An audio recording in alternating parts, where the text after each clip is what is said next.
So for my 2-minute drill, I chose the article that talks about the plummeting revenue of regional sports networks and how high-level executives are looking for new streams of revenue. Now, historically, the RSN business has been one of the most profitable media assets around, but now the revenue is trending backwards for RSNs and doesn't seem to be turning around anytime soon.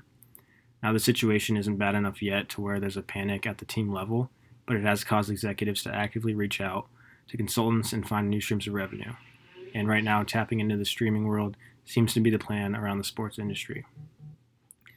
This is important because for some organizations and teams, and especially in the MLB, the regional sports networks can make up to 50% of the team's total revenue, which is the same revenue that goes into paying player salaries and team marketing. So as you can probably guess, if RSNs go down, some teams could be in a tough situation.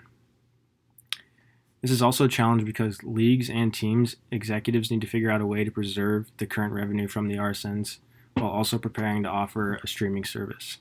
Another challenge is gaining the rights to the streaming service. Some sources say that the Baltimore-based media company has run into several problems while trying to gain these rights, and this just shows how hard it's going to be for a streaming service to launch based around the local sports rights. Now, when thinking about this a little deeper, I can see a lot more revenue possibilities if organizations go with the streaming service. For example, let's say the MLB chooses to start streaming on Amazon.